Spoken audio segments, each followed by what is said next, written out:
Biz birilerine duracağı yeri göstermezsek kıyamet kopabilir. O mahalleyi yerle bir edeceğim. Senin şerefine katliam yapacağım oğlum. Bulmamız gereken çok şey var ortada. Bu adam kardeşinin intikamını almaya kalkacak. Mesut komiser, Soner'imin katili. Onun hesabını görmeden sen de, kızın da, aran da buradan çıkamaz. En iyisi bir de biz konuşalım.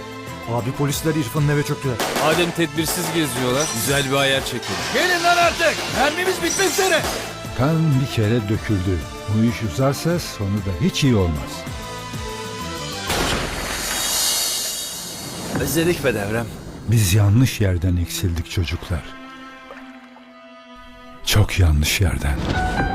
Arka Sokaklar yeni bölümüyle 23 Mayıs Cuma akşamı start.